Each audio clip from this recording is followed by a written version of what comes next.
જય માતાજી મિત્રો, સ્વાગત છે તમારું આજના નવા વિડીયોમાં। મિત્રો, કદાચ તમને કોઈએ એવી વાત કરી હોય કે તમારા કુળદેવીમાં મઢમાં નથી, અથવા તો માતાજી ધૂણવા આવે ત્યારે કાંઈ બોલતા નથી અને રડે છે, તો એનું શું કારણ છે અને શા માટે આવું થાય છે? તો શું ખરેખર આપણા કુળદેવીમાં એમના મઢમાં નથી? તો આ ટોપિક પર આપણે વાત કરવાના છીએ, એટલે વિડીયોમાં છેલ્લે સુધી બન્યા રહેજો। અને વિડીયો પસંદ આવે તો વિડીયોને લાઈક કરી ચેનલને સબસ્ક્રાઈબર જરૂરથી કરી લેજો। તો મિત્રો, ઘણી જગ્યાએ એવું થાય છે કે કુળદેવીમાં ભુવાજીના કૂઠે ધૂણવા તો આવે છે, પણ કાંઈ બોલતા નથી અને રડવા લાગે છે। અને આવું ગમે એટલા દિવસો સુધી માતાજીનો માંડવો રાખીએ તો પણ માતાજી બોલતા જ નથી। અને બીજે ક્યાંક દાણા નખાવીએ તો અમુક જગ્યાએ આપણને એવું પણ કહેવામાં આવે છે કે તમારા માતાજી મઢમાં જ નથી। તો મિત્રો, જો આવું બધું થતું હોય તો એનું મુખ્ય તો કારણ એવું હોય કે આપણા અથવા આપણા પૂર્વજોએ ગોગા મહારાજનો રાફડો જ્યાં હોય એ જગ્યાએ આપણું ઘર બનાવ્યું હોય કે માતાજીનું મંદિર બનાવ્યું હોય, અથવા કોઈ પણ જગ્યાએ ગોગા મહારાજનો રાફડો તોડવામાં આવ્યો હોય તો નાગ દેવતાની સાથે મસાણી મેરડીમાં હોય છે। અને આ 84 ખાતાની મસાણી મેરડીમાં આપણા જોડે બદલો લેવા આવે છે।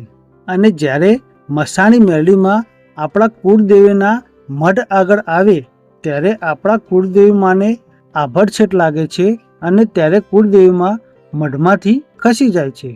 અને મિત્રો, જો કોઈ નખોદવાળી જગ્યા હોય કે કોઈ મસાણની જગ્યા હોય ત્યાં પણ મસાણી મેરડીમાં હોય છે અને ત્યાં પણ કુળદેવીમાનો વાસ હોતો નથી। અને આવી કોઈ ભૂલ થઈ હોય એટલે મસાણી મેરડીમાં ન્યાય લેવા આવ્યા હોય એટલે આપણા કુળદેવીમાને મસાણી મેરડીમાં કાંઈ બોલવા દેતા નથી, કેમ કે આવી બધી જગ્યા મસાણી મેરડીમાંનો હક છે, એટલે મેરડીમાં એમનો હક લેવા આવ્યા હોય છે। અને પછી આપણા કુળદેવીમાં મઢમાંથી ખસી જાય છે અને ધૂણવા આવે તો પણ કાંઈ બોલતા નથી અને રડે છે। અને મિત્રો, કદાચ કુળદેવીમાંની બીજી કોઈ આંટી હોય તો આપણે બધા ભાઈઓ ભેગા મળીને બેસીએ તો કુળદેવીમાં તરત જ આનો ઉકેલ લાવી દેશે। પણ જો મસાણી મેરડીમાંનો કોઈ ન્યાય હોય તો બધા ભાઈઓ ભેગા મળીને બેસીએ તો પણ કુળદેવીમાં કાંઈ બોલતા નથી।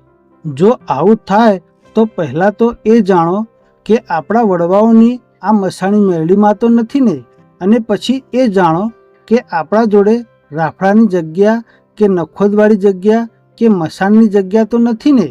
કેમ કે મિત્રો, કુળદેવીમાં મઢમાં ના હોય કે ધૂણતા ધૂણતા રડતા હોય, એના મુખ્ય તો આ જ કારણો હોય કે નાગદેવતાના રાફડાવાળી જગ્યા કે મસાણની જગ્યા અથવા તો નખોદવાળી જગ્યા। અને આવી કોઈ ભૂલ થઈ હોય તો આપણે આનો ઉકેલ જેમ બને તેમ જલ્દી કરી દેવો જોઈએ।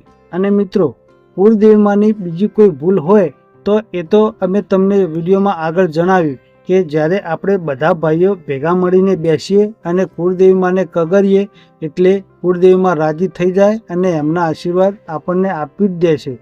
અને મિત્રો, તમને અમારી આ માહિતી કેવી લાગી એ કોમેન્ટ કરીને જરૂરથી જણાવજો। અને વિડીયો પસંદ આવ્યો હોય તો વિડીયોને લાઈક કરી શેર કરજો। અને અમારી આ ચેનલ ઉપર તમે નવા હોય અને ચેનલને સબસ્ક્રાઈબ ના કરી હોય તો સબસ્ક્રાઈબ જરૂરથી કરી લેજો। જય માતાજી।